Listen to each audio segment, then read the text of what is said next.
오늘 은혜 받고 성취될 하나님의 말씀은 고린도전서 8장 1절에서 6절 말씀입니다. 고린도전서 8장 1절에서 6절 말씀 제가 봉독해 드리겠습니다. 우상의 제물에 대하여는 우리가 다 지식이 있는 줄을 아나 지식은 교만하게 하며 사랑은 덕을 세우나니 만일 누구든지 무엇을 아는 줄로 생각하면 아직도 마땅히 알 것을 알지 못하는 것이요 또 누구든지 하나님을 사랑하면 그 사람은 하나님도 알아주시느니라. 그러므로 우상의 제물을 먹는 일에 대하여는 우리가 우상은 세상에 아무것도 아니며 또한 하나님은 한 분밖에 없는 줄을 아노라. 비록 하늘에나 땅에나 신이라 불리는 자가 있어 많은 신과 많은 주가 있으나 그러나 우리에게는 한 하나님 곧 아버지가 계시니 만물이 그에게서 났고 우리도 그를 위하여 있고 또한 한 주 예수 그리스도께서 계시니 만물이 그로 말미암고 우리도 그로 말미암아 있느니라. 아멘. 다 함께 신앙 고백하시겠습니다. 주는 그리스도시요 살아계신 하나님의 아들이십니다. 아멘. 네, 그럼 옆에 앉아 계신 성도님들과 함께 이렇게 인사하도록 하겠습니다. 예수 그리스도만 바라봅시다. 네, 한 번 더 인사하도록 하겠습니다. 하나님은 오직 한 분뿐이십니다. 네, 아멘.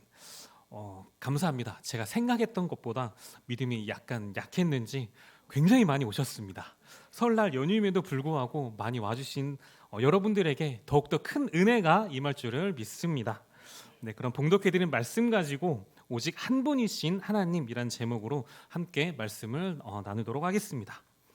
하나님의 말씀은 반드시 성취된다라는 그 확신 속에 올 한해 우리는 하나님께서 예비하신 젖과 꿀이 흐르는 한 번도 가보지 못한 그 약속의 땅을 정복해가는 언약적 도전을 하고 있습니다. 이러한 언약의 여정 가운데 지난주일 분별력 있는 신앙생활이라는 강단의 말씀을 받았습니다. 그럼 먼저 분별력이 뭐냐? 분별력은 서로 다른 일이나 사물을 구별하여 가르는 능력, 세상 물정에 대하여 옳고 그른 것을 판단하는 능력을 말한다라고 합니다. 쉽게 어떤 문제나 사건에 대해 올바른 판단을 내리고 해결해 나갈 수 있는 그런 능력을 말하는 것입니다. 그럼 우리에게 이것이 왜 필요하냐? 영적으로 이 분별하는 능력, 이 분별하는 지혜가 있냐 없냐에 따라서 신앙생활하는 우리에게 있어서 굉장히 큰 영향을 미치기 때문이라고 말씀하셨습니다. 지금 이 바울이 편지를 쓰고 있는 이 골로새 교회의 일부 성도들은 영적 분별력이 없어서 각종 이단 사상과 철학, 헛됨, 속임수로 큰 혼란 속에 빠져 있는 그러한 상황이었습니다. 그들의 주장의 핵심이 뭐냐? 한마디로 예수님만으로 충분하지 않다라는 것이었습니다. 구원을 받는 데 있어서 믿음만 있으면 되겠냐라는 것이었습니다. 그 이상의 무엇인가 더 필요하다라고 지금 주장을 하고 있는 것입니다. 그러면서 이런 행위 구원을 강조하는 곳이 몇 군데 있는데 그 중에 하나가 바로 천주교라고 말씀해 주셨습니다. 예전에 제가 직장에 근무를 하고 있을 때 동료분 중에 성당을 다니는 분이 한 분 계셨습니다. 제가 교회 다니는 걸 알고 있다 보니까 어느 날 제게 이렇게 물어보는 것이었습니다. 제게 구원의 확신이 있냐라고 물어보는 거였습니다. 그래서 지금 당장 죽어도 천국에 간다는 확신이 있냐라고 물어보는 거였습니다. 그래서 저는 너무나도 당연하게 아무렇지 않게 맞다, 갈 수 있다라고 대답을 했습니다. 그게 어려운 질문도 아니었고 전 당연히 천국 갈 수 있는 하나님의 자녀의 신분과 구원의 확신을 가지고 있다라고 그분에게 정확하게 대답을 해드렸습니다. 그런데 그분은 저의 그런 대답과 태도에 대해서 전혀 이해하지 못하겠다라는 표정으로 어떻게 그렇게 당당하게 대답할 수 있냐면서 죽어봐야 하는 거 아니냐라고 저에게 다시 되물어 보셨습니다. 인간이 살면서 나쁜 짓을 얼마나 많이 하고 살아가는데 그런 인간을 과연 하나님이 구원해 주시겠냐라는 거였습니다. 당시에 제 짧은 성경 지식으로 생각나는 구절들을 예로 들어가면서 설명을 이렇게 해드렸습니다. 그럼에도 불구하고 그분은 들으려 하지도 않고 또 믿으려 하지도 않았습니다. 그러니까 제가 잘못됐다라고 생각하셨던 것 같습니다. 어쨌든 바울은 예수 그리스도만으로 충분하지 않고 무언가 더 행위와 노력이 필요하다라는 이들의 공격에 대해서 골로새서 2장 9절과 10절에 이렇게 말씀하고 있습니다. 그 안에는 신성의 모든 충만이 육체로 거하시고 너희도 그 안에서 충만하여졌으니 그는 모든 통치자와 권세의 머리니라. 그 안에 즉 예수 그리스도 안에 모든 것이 충만히 있다라는 것입니다. 예수 그리스도 안에 다른 그 무엇도 또 그 어떤 것도 들어갈 수 있는 조금의 틈도 없이 충만하다라고 말씀하셨던 것이었습니다. 그걸 알고 있었던 사도 바울은 본문 말씀에 앞서 골로새서 2장 3절 말씀에도 그 안에는 지혜와 지식의 모든 보화까지도 감추어져 있다라고 또 먼저 선언할 수가 있었던 것입니다. 한마디로 예수 그리스도가 모든 것이다라고 말씀하는 겁니다. 그러면 왜 예수 그리스도가 다 모든 것이 다 되는 것이고 또 왜 예수 그리스도를 모든 것이라고 말할 수 있느냐? 원래 인간은 하나님의 형상대로 유일하게 창조된 존재였습니다. 오직 하나님만을 섬기면서 순종하고 또 하나님만을 영화롭게 할 특별하고도 영광스러운 존재로 지음을 받았습니다. 하지만 하나님을 영화롭게 하도록 영광스럽게 지음을 받았던 그 인간임에도 불구하고 사탄의 속임수에 넘어가서 하나님 말씀에 불순종하는 죄를 짓고 말았습니다. 하나님과 같이 높아지고자 했던 그 교만과 불순종으로 인해서 죄를 갖게 된 인간은 당연히 하나님과도 함께할 수가 없게 되었습니다. 그래서 하나님을 떠나서 죄와 저주 가운데 또 고통스럽게 사탄의 종노릇을 하다가 또 죽어서는 영원한 멸망길로 갈 수밖에 없게 된 것이었습니다. 하나님은 원래 인간을 창조하실 때부터 인간의 마음 한쪽에 누구든 하나님을 찾도록 만들어 놓으셨습니다. 그런데 죄로 인해서 타락하고만 인간 스스로 하나님을 만나는 길을 절대 찾을 수도 절대 알 수도 없었습니다. 그래서 만들어낸 것이 바로 우상이었고 다른 많은 신들이었고 또 하나님이 아닌 사탄과 귀신을 섬기면서 살아가게 되었던 것이었습니다. 하지만 아시다시피 그 모든 것들은 결국 우상일 뿐이었었고 그들이 인간에게 참 행복 또 참 기쁨을 가져다 주면서 인간의 가장 본질적인 문제 또 죄 문제를 결코 해결할 수가 있느냐? 없다라는 것이었습니다. 제가 만일에 하나님이었다라고 한다면 그냥 다 내버려 뒀을 것 같은데 그렇게 고통 속에 있든 슬픔 속에 있든 절망 속에 있든 마음대로 알아서 하라고 다 내버려 뒀을 것 같은데 하나님은 당연히 저와 같은 하나님이 아니셨습니다. 하나님은 우리가 쉽게 말하는 사랑의 하나님 또 공의의 하나님이시기 때문에 거기에서 빠져나올 수 있는 유일한 방법을 또한 알려주셨습니다. 그게 바로 우리가 알고 있는 예수 그리스도, 예수님을 그리스도로 우리에게 보내주시는 것이었습니다.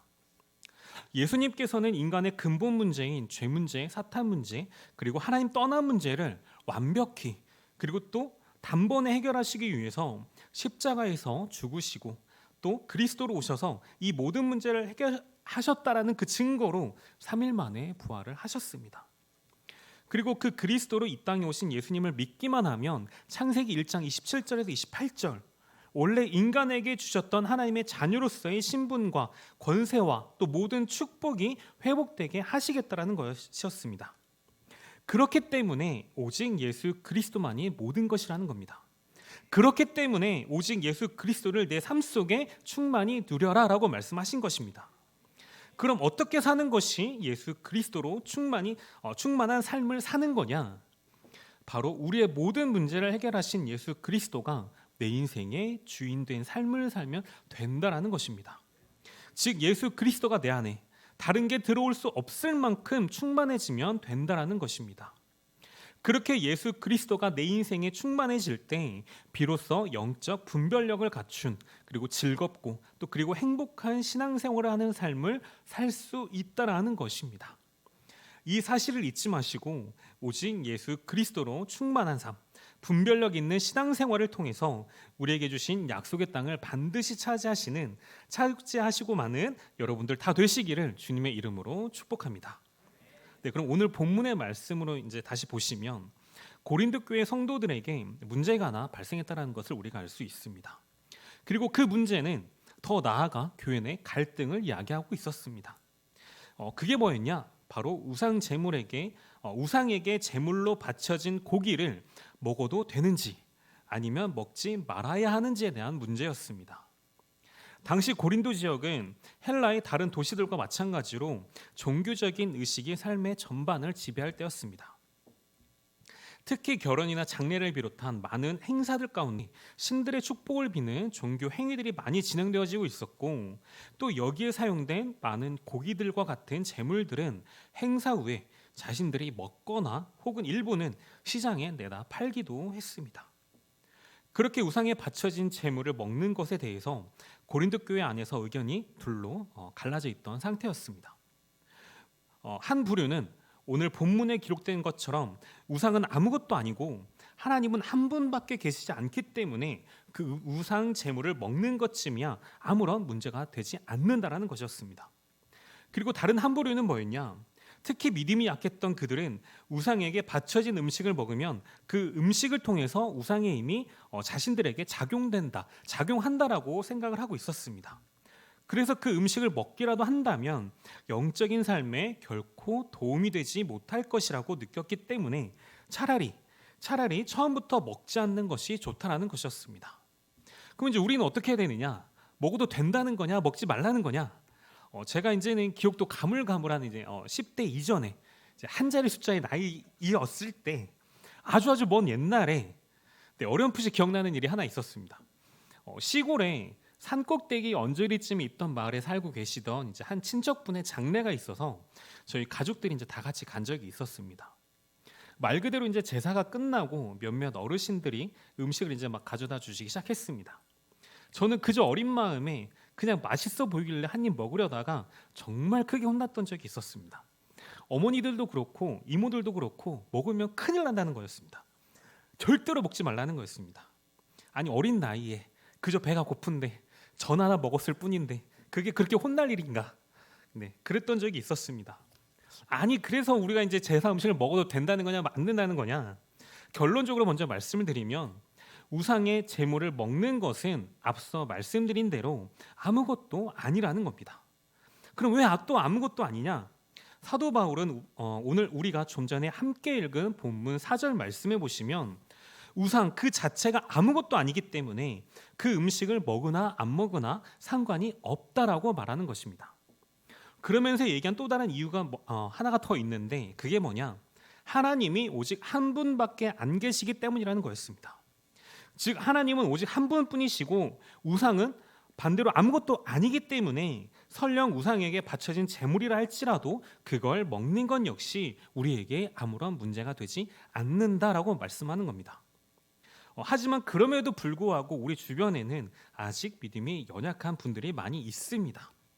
깊은 신앙과 깊은 믿음의 수준이 아직 아닌 분들이 많이 계시기 때문에 그러한 분들 앞에서만큼은 덕을 세워야 하는 신분이라는 사실을 잊지 말고 그래도 조금은 더 조심하면서 신중할 필요는 있다라고 얘기를 하는 겁니다. 신앙생활이라고 하는 것은 결코 혼자 할 수가 없습니다. 혼자 하고 싶어도 할 수 없는 게 바로 신앙생활입니다. 그 이유가 뭐냐? 하나님께서 교회라는 언약 공동체 안에 우리 모든 인간이 함께 신앙생활을 하도록 처음부터 그렇게 만드셨기 때문입니다. 그리고 그 안에서는 믿음의 수준과 깊이가 깊은 사람도 있는 반면에 반대로 아직은 믿음의 깊이가 얕고 연약한 사람들도 있을 수 있습니다. 그러한 사람들이 봤을 때 덕이 되지 않는다라고 한다면, 본이 되지 않는다라고 한다면 그러한 연약한 자들을 위해 우상에게 바쳐진 제물을 먹지 않아야 한다라고 말하는 것입니다. 그리고 오늘 저는 이 본문의 말씀과 더불어서 소율이 문답을 통해 성경은 왜 오직 하나님은 한 분이시라고 말하는지를 여러분들에게 말씀드리고자 합니다. 오늘 선포되어진 이 말씀을 통해서 여러분이 계신 그 모든 삶의 현장 가운데 정말 예수 그리스도 중심의 영적 분별력을 가진 전도자로 하나님 아버지께서 예비하신 약속의 땅을 반드시 차지하시는 증인으로 또 가정과 가문 복음화의 주역으로 쓰임 받는 이번 설 연휴가 되시길 주님의 이름으로 축복합니다. 네, 그럼 첫 번째, 오직 한 분이신 하나님과 우상입니다. 오직 한 분이신 하나님과 우상입니다. 4절 말씀 함께 보시겠습니다. 그러므로 우상의 제물을 먹는 일에 대하여는 우리가 우상은 세상에 아무것도 아니며 또한 하나님은 한 분밖에 없는 줄 아노라. 바울은 현재 고린도 교회 성도들에게 논란이 되고 있는 이 우상 제물을 먹는 일에 대해서 종지부를 찍으면서도 그것도 한 줄 아주 간단 명료하게 선포하고 있습니다. 살아계시고 참되신 하나님은 오직 한 분뿐이시다라는 겁니다. 당시 헬라인들은 많은 종교 의식들을 진행하면서 또 많은 우상들을 섬기고 있었습니다. 즉 하나님은 한 분만 계신 것이 아니다. 또 세상에는 여러 많은 신들이 있다라는 것이었습니다. 그리고 그 중에는 우리가 잘 아는 것처럼 제우스라던가 헤라클레스, 아테네, 비너스, 포세이돈 같은 신이 있었다라고 믿고 있었고 또 그 외에 우리가 알지도 못하는 다른 수많은 신을 섬기며 살아가는 이들도 있었습니다. 하지만 소요리 문답 5번에서 어떻게 말하고 있느냐? 소요리 문답 5번째 질문에서는 하나님 한 분 외에 또 다른 신이 있습니까? 라고 묻고 있습니다. 그리고 이에 대한 대답은 오직 살아계시고 참되신 한 분 하나님만 계십니다 라고 대답하고 있습니다. 제가 이제 아까 좀 전부터 소요리 문답 하고 있는데 대체 이게 뭐냐라고 하는 분들도 있을 수 있습니다. 제가 이제 지난 연말부터 이제 소요리 문답을 가지고 이제 말씀을 전해드리고 있는데 먼저 조금 더 정확한 명칭은 웨스트민스터 소요리 문답이라고 할 수 있습니다. 질문과 답을 하는 형식으로 이루어져 있기 때문에 보통 문답서라고도 합니다. 1643년부터 1649년 약 5년 8개월이라는 시간 동안 영국의 웨스트민스터에서 열린 총회 기간에 151명의 신학자들과 목회자들이 참여해서 만들어진 것이 오늘날 장로교회의 신앙 고백인 웨스트민스터 신앙 고백서와 대요리 문답, 또 소요리 문답 등이 있습니다. 그리고 이후에 우리나라에서는 대한예수교 장로회에서 1907년 총회 시에 웨스트민스터 신앙 고백서를 장로교회의 신앙 고백서로 채택했다라고 합니다. 그리고 당시 회의록에 뭐라고 기록이 되어 있느냐? 웨스트민스터 신앙 고백서와 성경 대요리 문답, 소요리 문답은 성경을 밝히 해석한 책으로 인정한 것인즉 우리 교회와 신학교에서 마땅히 가르칠 것으로 알며 그 중에 성경 교리 문답은 우리 교회 문답책으로 채용한다라고 기록이 되어 있습니다. 한마디로 웨스트민스터 신앙 고백서와 대소요리 문답은 당연히 가르치고 배워야 하는 것들이었습니다. 먼저 신앙 고백은 우리가 믿는 바를 요약한 것이고 교리 문답은 성경이 가르치는 중요한 교훈들을 요약하고 있습니다. 이 모든 것들을 합쳐서 신조라고 하는데 풀어서 다시 말씀드리면 믿음의 조항이라고 부릅니다. 그리고 여기에 교리는 신구약 성경이 가르치고 있는 것을 교회가 요약한 것을 말합니다. 교회가 정리하고 요약해 놓은 신앙 고백과 교리 문답, 즉 신조를 우리가 그럼 왜 알아야 되느냐? 이것을 통해 우리는 확실한 믿음을 더욱더 키워나갈 수가 있을 뿐만 아니라 오류도 바로잡을 수 있고 또 이단의 공격으로부터 진리와 또 교회를 지켜낼 수 있기 때문에 당연히 배워야 하는 것들이었습니다. 더불어서 성경을 좀 더 정확하게 알고 또 바르게 읽고 해석하는 데 도움이 되기 때문에 반드시 알아야 될 것이 바로 이 소요리 문답과 대요리 문답 또 신앙 고백서였습니다. 다시 말씀드리면 우리나라에 들어온 지 120년이나 되는 시간이 지났음에도 불구하고 처음 들어보신 분들도 분명히 계실 것입니다. 네, 괜찮습니다. 어떤 분들은 소요리 문답이라고 하니까 소가 요리하는 거냐 하는 분들도 계셨고 또 대요리 문답은 뭐냐 물어봤더니 그건 큰 요리를 하는 거냐라고 하는 분들도 있었습니다. 모르셔도 괜찮습니다. 지금 이 시간에 짧은 시간일지언정 장로교회 교인으로서 반드시 알아야 할 소요리 문답 중에서 일부라도 정확히 알고 돌아가시는 여러분들 다 되시기를 바랍니다. 다시 돌아와서 소요리 문답 5번을 다시 한번 말씀드리도록 하겠습니다. 소요리 문답 5번 질문에는 하나님 한 분 외에 또 다른 신이 있습니까? 라고 묻고 있습니다. 그리고 이에 대한 대답이 뭐였냐? 다시 한번 말씀드리겠습니다. 오직 살아계시고 참되신 한 분 하나님만 계십니다 라고 대답하고 있습니다. 오직 살아계시고 참되신 하나님은 오직 하나님 한 분 외에 없다라는 것입니다. 그 무엇도 하나님이 될 수 없다라고 말하는 것입니다. 하지만 이번 주 강단 말씀을 통해 들으신 것처럼 사람들은 이미 영혼이 어두워진 상태에 있기 때문에 영적으로 그걸 분별할 능력조차 없었습니다.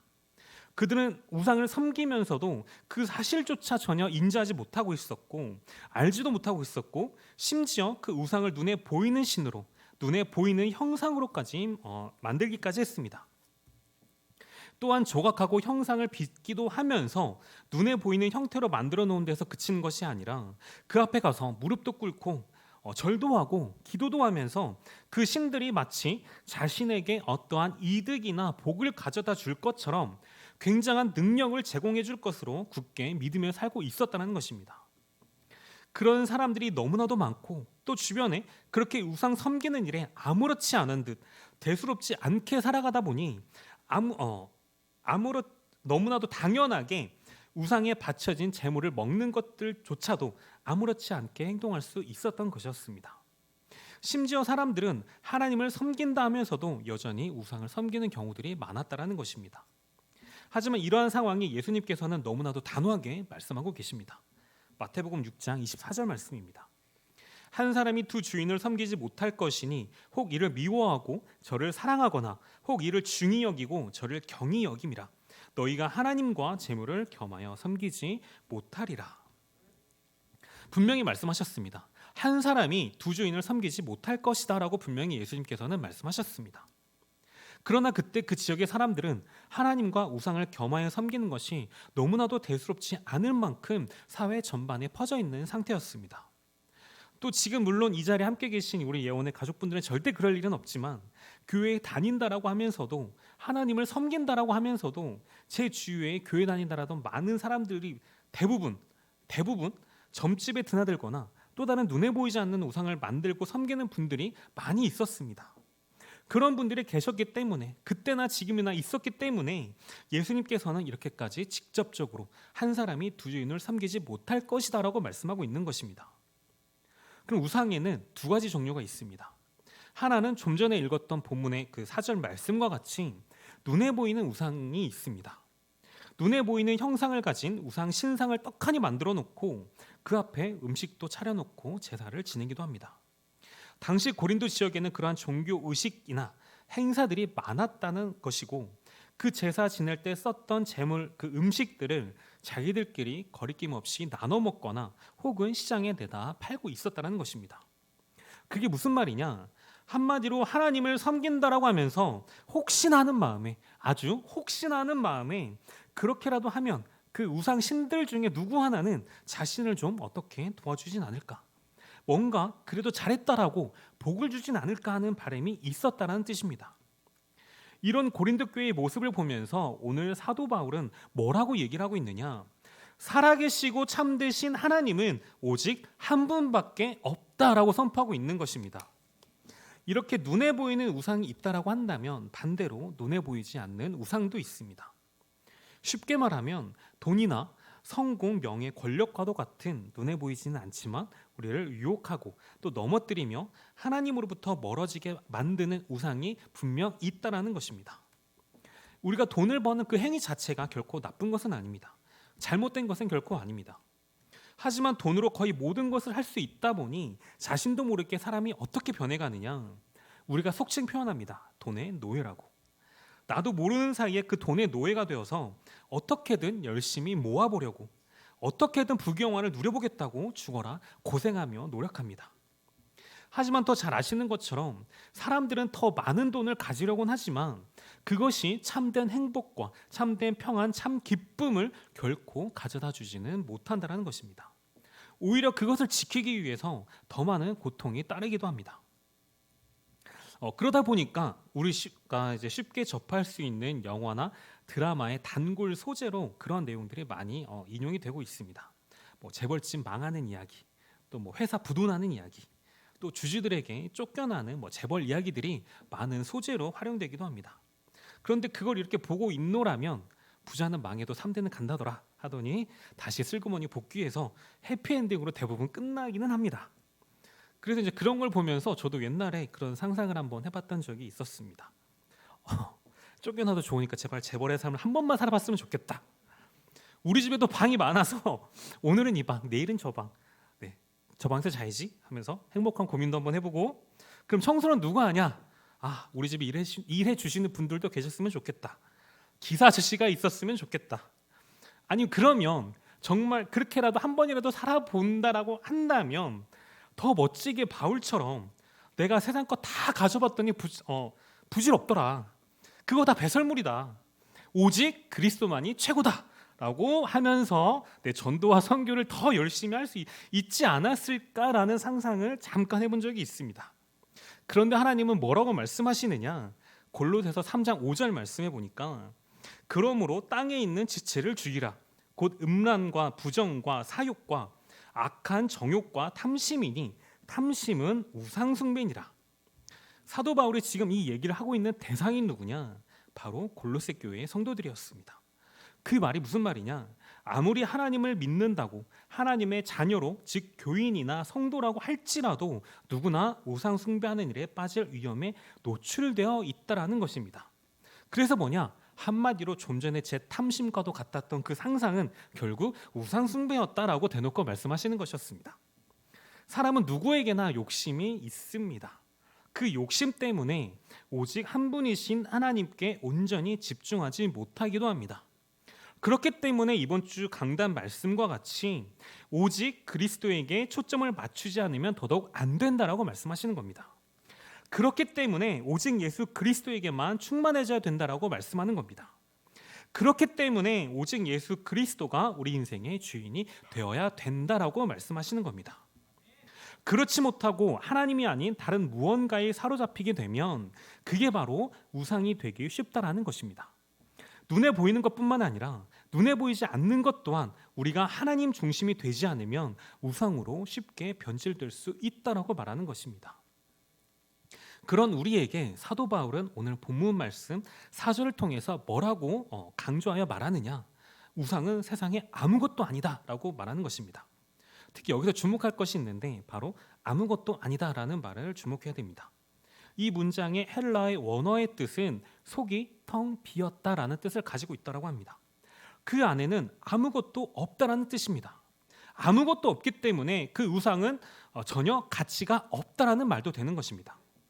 그래서 우리는 이번 주 주일 강단 말씀을 더더욱 확실하게 묵상하시고 붙잡아야 됩니다. 우상은 텅 비어 있는 것일 뿐이고 오직 예수 그리스도만 더 이상 다른 것이 필요 없을 만큼 가득 차 있고 모든 것이 그 안에 다 있기 때문에 오직 예수 그리스도만이 우리의 모든 것 되신다라는 겁니다. 그렇기 때문에 예수 그리스도 하나면 이미 충분하다라고 말하는 것입니다. 오직 인간만 하나님의 형상을 가지고서 하나님의 사랑과 관심을 받는 그러한 존재입니다. 앞서 말씀드린 것과 같이 우상은 그냥 그 형상 자체로 그 이상도 그 이하도 아니라는 것입니다. 속이 텅 비어 있을 뿐만 아니라 생명조차도 없고 더더욱 하나님은 될 수도 없는 그런 게 바로 우상이라는 것입니다. 하나님의 형상을 가진 최고의 인간이 그런 말도 안 되는 형상을 만들어 놓고 섬긴다는 것 그 자체가 어찌 보면 신성모독이자 우리를 창조하신 하나님 앞에 너무나도 부끄러운 일을 자행하는 것입니다. 사탄이 만들어 놓은 계략에 절대로 속지 마시고 이번 설 연휴, 이번 주 우리에게 주신 말씀과 같이 분별력 있는 신앙생활을 통해서 오직 한 분이신 하나님만 증거되고 또 현장을 변화시켜 나가는, 그래서 가정과 가문 복음화의 주인공으로 또 증인으로 쓰임받게 되시길 주님의 이름으로 축복합니다. 그럼 두 번째, 경배하고 섬겨야 할 오직 한 분이신 하나님입니다. 그럼 5절과 6절 말씀 함께 보시겠습니다. 비록 하늘에나 땅에나 신이라 불리는 자가 있어 많은 신과 많은 주가 있으나 그러나 우리에게는 한 하나님 곧 아버지가 계시니 만물이 그에게서 났고 우리도 그를 위하여 있고 또한 한 주 예수 그리스도께서 계시니 만물이 그로 말미암고 우리도 그로 말미암아 있느니라. 그럼 우리는 왜 살아계시고 참되신 하나님만 섬기고 경배해야 되느냐? 답은 이미 나와 있습니다. 소요리 문답 5번을 통해 말씀드린 것처럼 하나님은 오직 한 분만 계시기 때문이라는 겁니다. 그 외에 다른 이유가 더 있다라고 한다면 방금 읽은 6절 말씀과 같이 오직 하나님은 만물의 창조주이시고 또 우리의 창조주가 되시기 때문이라는 겁니다.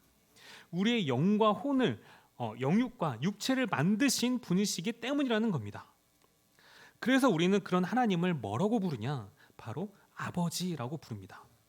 그렇기 때문에 우리의 모든 것을 지으신 하나님 아버지를 경배하고 섬긴다라는 것은 어찌 보면 너무나도 당연한 일입니다.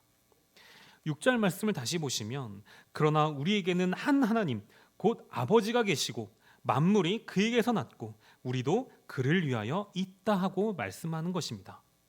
우리가 존재하는 이유는 바로 내가 나를 위해서 존재하는 것이 아니라 우리가 오직 하나님을 위해서라고 사도 바울은 분명히 말씀하고 있는 것입니다. 그리고 이것이 바로 인간의 존재의 목적이자 소요리 문답 1번의 내용입니다. 사람의 제일 되는 목적이 뭐냐? 하나님께 영광을 돌리고 하나님을 영원토록 즐거워하는 것이 인간의 존재의 목적이다라고 말하고 있습니다. 그렇기 때문에 우리가 생각하고 말하고 행동하는 모든 것은 언제든지 하나님 중심이 되어야 한다는 것입니다. 어떻게 그럴 수 있냐? 앞서 말씀드린 것처럼 오직 예수 그리스도로 충만하기만 하면 된다는 것입니다. 오직 예수 그리스도가 우리 인생의 주인이 되면 된다는 것입니다. 그게 바로 시편 1편에서 말씀하고 있는 복 있는 사람이자 바로 의인인 것입니다. 제가 이거를 다시 한번 반대로 한번 말씀드려 보도록 하겠습니다. 우리가 하나님께서 주시는 복을 받은 의인이 확실하고 하나님의 존재가 오직 한 분뿐이라고 했을 때 하나님은 우리의 모든 사랑을 기다리고 계시는 유일하신 분이시라는 겁니다. 조금 더 구체적으로 다시 말씀드리면 우리 인간을 통해 받으실 영광을 다른 우상들과는 절대로 나누시지 않겠다라고 말씀하시는 겁니다. 이처럼 하나님은 우리의 소원을 들어주시기 위해 만들어진 존재나 요슬램프 우상신이 절대로 아니라는 겁니다. 반대로 우리가 하나님을 위해 존재하는 것이고 사도 바울은 오늘 본문 말씀을 통해 분명히 말하고 있습니다. 그렇기 때문에 우리는 우상과 하나님을 겸하여 섬기는 것이 아니라 오직 아버지 되신 하나님만 섬기며 경배하면 된다라고 말씀하고 있는 것입니다. 오직 한 분이신 하나님이시기 때문에 하나님을 떠난 인간은 사탄의 영향력 아래 우상을 섬기며 살아갈 수밖에 없습니다. 특히 우상을 한번 섬기기 시작하면 결코 하나의 우상에 만족하지 못하고 이 우상 또 저 우상을 기웃거리면서 동시에 더 많은 우상을 섬길 수밖에 없게 됩니다. 그래서 바울은 또 로마서 1장 20절에서 23절에 뭐라고 말씀하고 있냐? 창세로부터 그의 보이지 아니하는 것들 곧 그의 영원하신 능력과 신성이 그가 만드신 만물에 분명히 보여 알려졌나니 그러므로 그들이 핑계하지 못할지니라. 하나님을 알되 하나님을 영어롭게도 아니하며 감사하지도 아니하고 오히려 그 생각이 허망해지며 미련한 마음이 어두워졌나니 스스로 지혜 있다 하나 어리석게 되어 썩어지지 아니하는 하나님의 영광을 썩어질 사람과 새와 짐승과 기어다니는 동물의 모양의 우상으로 바꾸었느니라. 사도 바울은 사람들이 죄로 인해 타락하고 사탄의 손에 잡힌 결과로 하나님 대신 온갖 우상을 만들고 또 그것으로 자신들의 욕심을 차리며 섬긴다고 지적하고 있습니다. 원래 전적으로 하나님을 의지하며 살도록 지음받은 그 인간이 하나님을 의지하지 않으면 결국 다른 것을 의지하게 되어 있다는 것입니다. 그렇기 때문에 우리는 주일간의 그 말씀과도 같이 오직 예수 그리스도로 충만하고 오직 한 분이신 하나님을 더 믿고 의지하며 섬기는 자가 되어야 한다는 것입니다. 이어서 사도 바울은 고린도전서 10장 31절 말씀에 또 이렇게 얘기를 하고 있습니다. 그런즉 너희가 먹든지 마시든지 무엇을 하든지 다 하나님의 영광을 위하여 하라. 여기서 주목할 단어는 다입니다. 다. 어느 정도 일정 부분만 떼놓고 적당히만 하나님을 위해서 하나님의 영광을 위해서 우리의 삶을 쓰라는 것이 아니라 우리의 모든 생각과 언어와 행동과 모든 삶의 영역이 하나님의 영광을 위해 사용되어야 한다는 것입니다. 왜 그래야만 하느냐? 로마서 14장 8절 말씀입니다. 우리가 살아도 주를 위하여 살고 죽어도 주를 위하여 죽나니 그러므로 사나 죽으나 우리가 주의 것이로다. 우리가 살아도 죽어도 우리가 주의 것이기 때문이라는 것입니다. 우리가 오직 한 분이신 하나님의 것이기 때문에 우리가 무엇을 하든지 무슨 말을 하든지 우리의 모든 삶의 중심에는 오직 하나님만이 계셔야 된다는 것입니다. 그래서 날마다 하나님을 의식하는 삶을 살고 어떻게 하면 하나님을 영광 돌리는 삶이 될 수 있을지 찾고 그대로 행하기만 하면 된다는 것입니다. 이렇게 될 때 우리는 더 이상 눈에 보이는 우상, 또 눈에 보이지 않는 우상 때문에 넘어지고 힘들어하는 신앙생활을 하지 않아도 된다는 것입니다. 열왕기상 8장 60절과 61절 말씀입니다. 이에 세상 만민이 여호와께서만 하나님이시고 그 외에는 없는 줄을 알게 하시기를 원하노라. 그런즉 너희의 마음을 우리의 하나님 여호와께 온전히 바쳐 완전하게 하여 오늘과 같이 그의 법도를 행하며 그의 계명을 지킬지어다. 이사야 44장 6절 말씀입니다. 이스라엘의 왕인 여호와, 이스라엘의 구원자인 만군의 여호와가 이같이 말하노라. 나는 처음이요 나는 마지막이라. 나 외에 다른 신이 없느니라. 그리고 바울은 고린도전서 10장 14절 말씀에 이렇게 말합니다. 그런즉 내 사랑하는 자들아 우상 숭배하는 일을 피하라. 이처럼 성경은 오늘 말씀의 제목과도 같이 오직 여호와 하나님은 한 분뿐이라 말씀합니다. 그렇기 때문에 사랑하는 우리에게 우상 숭배하는 일을 피하라고 말씀하시고 그의 법도를 행하며 그의 계명을 반드시 지킬 것을 가르치고 있습니다.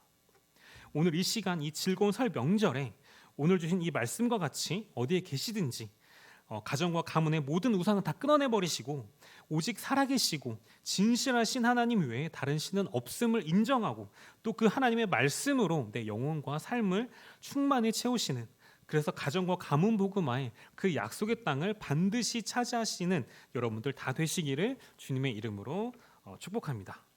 네, 그럼 결론입니다. 저는 이제 오늘 이 고린도 교회 내에 논란이 되었던 이 우상 제물을 어떻게 할 것인가를 통해 소율의 문답 5문, 오직 하나님은 한 분뿐이시라는 변하지 않는 사실을 말씀드렸습니다. 그리고 이 소율의 문답 5문에 앞서 3문, 네 번째에는 살아계시고 참되신 하나님이 어떠한 분이신지 또 어떠한 속성을 가지신 분이신지가 나와 있습니다. 살아계시고 참되신 오직 한 분뿐이신 하나님은 영이시고 그 존재와 지혜와 권능과 거룩하심과 공의로우심과 선하심과 진실하심에 있어 무한하시고 영원하시며 불변하신 분이다라고 말하고 있습니다. 네, 다시 한번 말씀드리겠습니다. 영이시고 그 존재와 지혜와 권능과 또 거룩하심과 공의로우심과 선하심과 진실하심에 있어 무한하시고 영원하시며 불변하신 하나님께서 우리를 창조하시고 그리고 이 세상 모든 만물을 인간을 위해 창조하신 유일하신 우리의 아버지 하나님이 되신다라는 겁니다. 그런 아버지 하나님께서 시편 2편 7절에 뭐라고 말씀하시느냐? 내가 여호와의 명령을 전하노라. 여호와께서 내게 이르시되 너는 내 아들이라. 오늘 내가 너를 낳았도다. 우리를 낳았다라고까지 고백하신 그 아버지 되신 하나님께서 우리를 얼마나 끔찍히 사랑하시느냐? 로마서 8장 38절에서 39절입니다. 내가 확신하노니 사망이나 생명이나 천사들이나 권세자들이나 현재일이나 장래일이나 능력이나 높음이나 깊음이나 다른 어떤 피조물이라도 우리를 우리 주 그리스도 예수 안에 있는 하나님의 사랑에서 끊을 수 없으리라. 하나님께서 우리를 구원하시기 위해 하나뿐인 독생자 예수 그리스도를 이 땅에 보내주셔서 우리 대신 모든 죄를 대신 지시고 십자가에서 피 흘려 죽으시도록 하셨습니다. 그렇게 우리의 모든 죄값을 치르고 우리를 사탄의 소나기에서 구원해 내셨습니다. 그리고 뭐라 말씀하시느냐? 우리를 그 어떤 것도 하나님의 사랑에서 끊을 수 없는 존재다라고 말씀하시는 것입니다. 우리는 모두는 그렇게 하나님의 특별한 사랑을 받는 최고의 존재라는 것입니다. 그럼 이렇게 하나님의 특별한 사랑을 받는 우리는 어떠한 삶을 살아야 되느냐? 우리나라 말 중에 아름답다라는 단어가 있습니다. 여기서 아름이라고 하는 단어의 그 어원과 유래에 대해서는 여러 가지 가설이 있는데 그중 작년에 많은 사람들로부터 회자되었던 한 가설이 있었습니다. 그게 뭐였냐면 이 아름답다에서 아름은 바로 나를 뜻한다라는 것이었습니다. 그래서 다시 말씀드리면 아름답다라는 게 뭐냐? 바로 나답다라는 것이었습니다. 내가 가장 나다울 때가 가장 아름답다라는 것입니다. 그럼 우리가 가장 아름다울 때가 언제냐? 좀 전에 말씀드린 것처럼 고린도전서 10장 14절에 우상 숭배를 피하고 열왕기상 8장 60절에서 61절 말씀과도 같이 오직 여호와 하나님 한 분뿐이심을 알고 그의 법도와 계명을 지킬 때, 즉 하나님의 자녀로서 하나님의 자녀다운 삶을 살 때가 바로 가장 아름다울 때라는 것입니다. 한 주간 주일 강단을 통해 선포된 이 말씀처럼 영적 분별력 있는 신앙생활을 통해서 우상 숭배를 피하고 정말 하나님의 자녀로서 하나님의 말씀만 믿고 지키며 의지하는 삶을 통해서 우리에게 주리라고 약속하신 그 땅을 반드시 차지하시는 그 누구보다도 아름다운 전도자 인생을 사시는 여러분들 다 되시기를 주님의 이름으로 축복합니다.